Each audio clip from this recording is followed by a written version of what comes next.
2025년 7월 동남아시아는 불안정한 정세 속에서 흔들리고 있었다. 특히 태국과 국경을 접하고 있는 캄보디아 북부 지역에서의 충돌 소식은 지역 전체를 긴장시켰다. 캄보디아 정부는 이를 국지적 분쟁기라며 축소했지만 현지 언론과 위성 영상에서는 정규군의 움직임까지 포착됐다. 문제는 이 국지적 충돌이 단순한 지역 내부 문제가 아니라는 데 있다.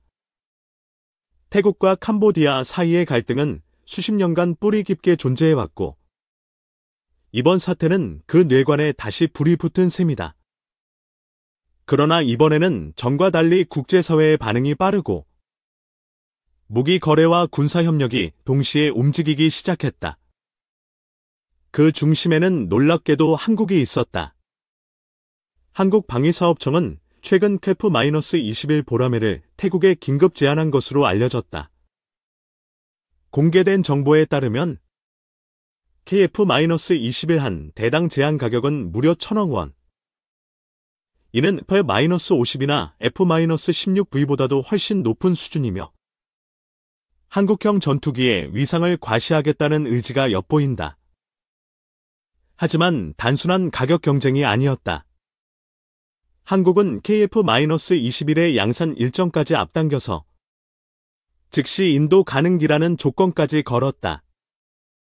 이는 단순한 마케팅 차원을 넘어선 전시 외교로 해석될 수 있는 대목이다.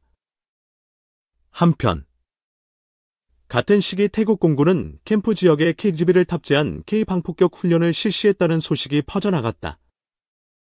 보도에 따르면 KGB는 단거리 유도폭탄으로 정밀 타격에 특화된 무기이며 실제로 캄보디아 접경지대에서 폭발이 감지되었다.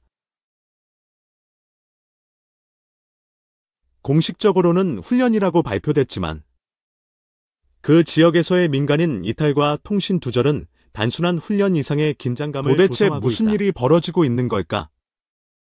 한국은 왜 KF-21을 이 시점에 제안했을까? KGB는 단지 무기 시연일까? 아니면 실전 사용인가? 그리고 이 모든 움직임 속에서 캄보디아는 왜 아무 말도 하지 못하고 있는가? 이제 그 숨겨진 이야기의 문을 열 시간이다.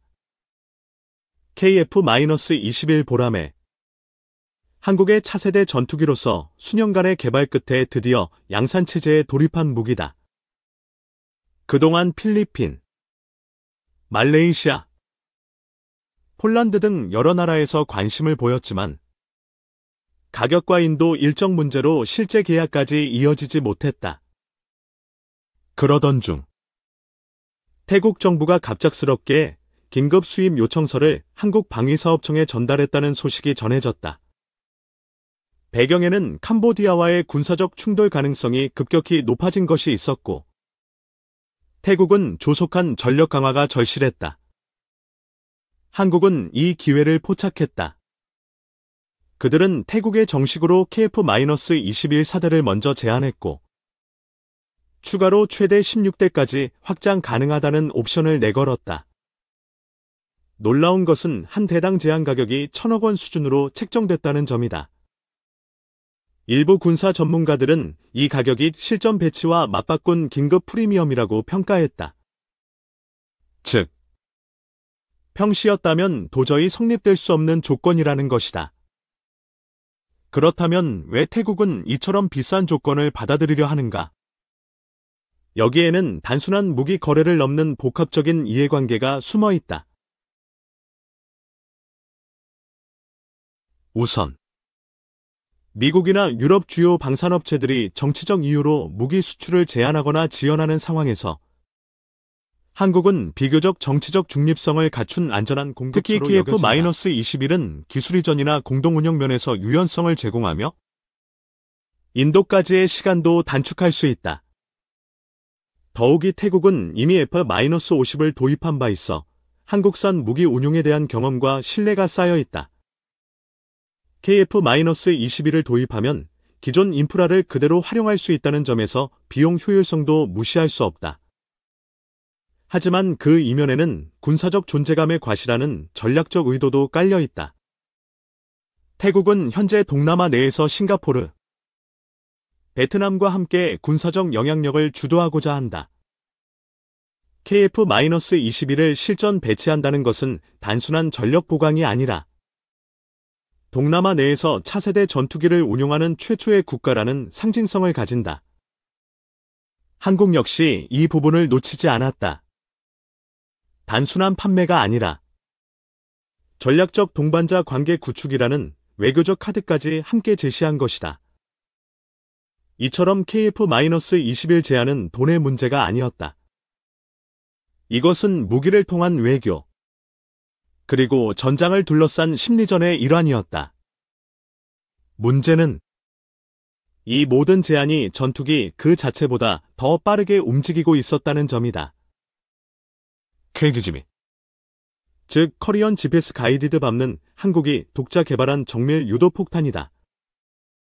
기존의 무유도 폭탄에 GPS 유도 키트를 부착함으로써 적의 중요 목표물을 오차없이 타격할 수 있는 것이 가장 큰 장점이다. 특히 비용이 저렴하고 기존 전투기 플랫폼에도 손쉽게 장착할 수 있어 해외 수출에서도 경쟁력이 높은 무기로 평가받고 있다.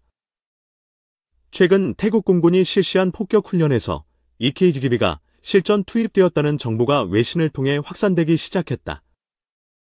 훈련은 캄보디아와의 국경지대에서 진행되었으며 민감한 시기에 열린 이 훈련은 단순한 정기훈련 이상의 의도를 담고 있다는 분석이 나왔다. 특히 현장에서 촬영된 영상과 위성 사진을 통해 KGB의 파편으로 추정되는 금속 조각과 폭발 흔적이 발견되었다. 태국 국방부는 해당 작전이 단순한 공대지 사격 훈련이었다고 발표했다. 하지만 동시에 작전 지역에서 주민 대피와 전력 차단, 통신 두절이 보고되면서 그 진실성에 의문이 제기됐다. 일부 현지 매체는 실전 테스트라는 표현까지 사용하며 실제로 해당 지역의 군사거점이 타격을 입었다는 주장을 보도했다. 만약 KGB가 실전 상황에 투입되었다면 이는 한국산 무기가 타국 분쟁에 직접 연루된 첫 사례가 될 수 있다. 이러한 상황은 한국 정부에 큰 외교적 부담을 안길 수 있으며 무기 수출 관리에 대한 국제적 비판도 피할 수 없게 된다. 하지만 동시에 KF-21과 KGB의 성능이 실제로 검증되었다는 점에서 한국 방산 산업 입장에서는 양날의 검이 될 수도 있다. 한편 훈련 직후 태국 공군은 KGB의 추가 구매 계약을 서둘러 체결했다. 이는 명백히 성능 검증의 결과물로 해석되며 전시 상황을 활용한 일종의 실전 마케팅이라는 시각도 존재한다. KGB의 정밀 타격 영상은 일부 군사 커뮤니티에서 퍼지며 중동과 아프리카의 바이어들에게도 큰 관심을 끌었다는 후문이다. 그렇다면 이번 KGB 투입은 단순한 훈련이었을까? 아니면 KF-21 판매를 위한 사전 무기 데모였을까? 그리고 이 무기의 타격 대상은 정말 군사시설뿐이었을까? 모든 질문의 실마리는 한 국가, 즉 캄보디아의 반응에서 드러나기 시작했다. 캄보디아는 이번 사태에 대해 철저한 침묵으로 일관하고 있었다.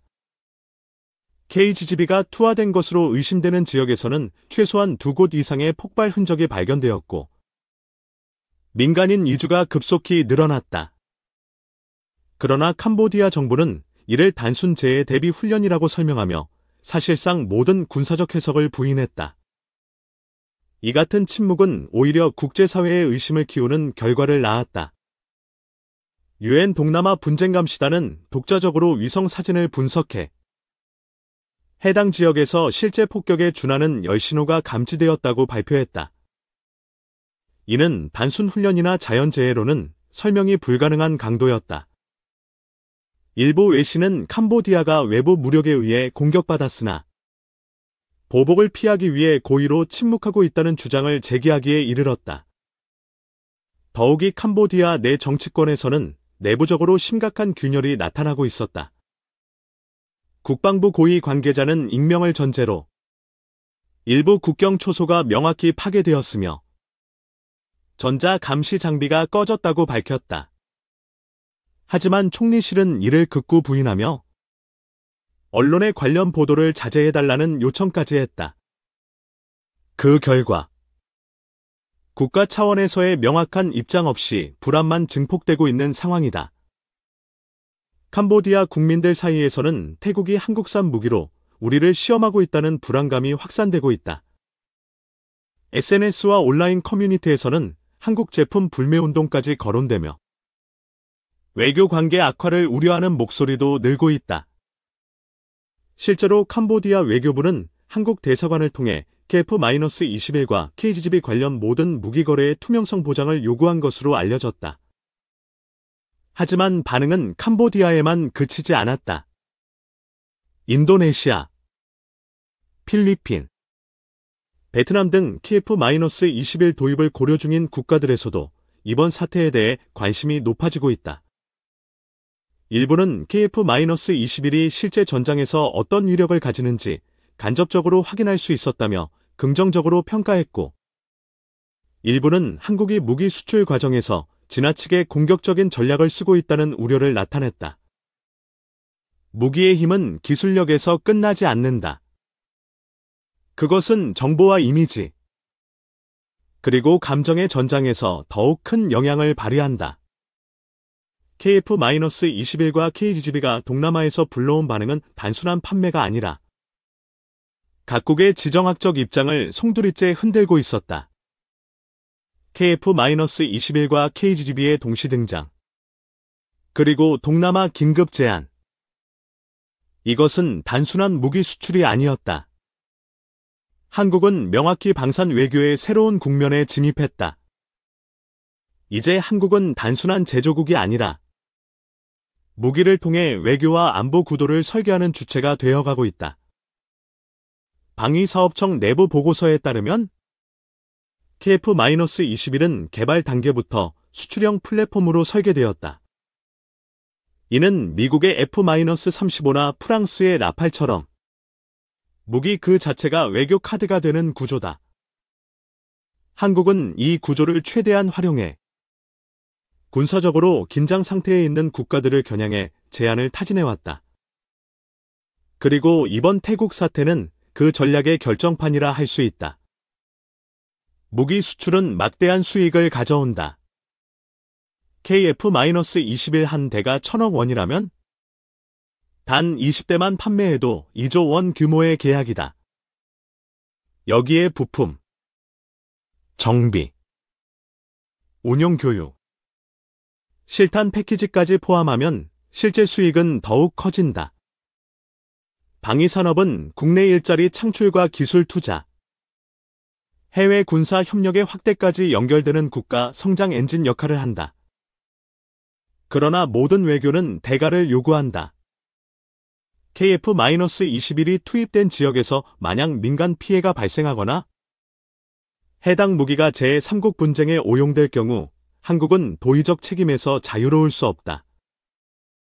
국제사회는 이미 미국, 러시아, 이스라엘 등 주요 무기 수출국에게 그러한 책임을 요구해왔다. 한국도 그 대상에서 예외가 될 수 없다. 또한 KF-21이 특정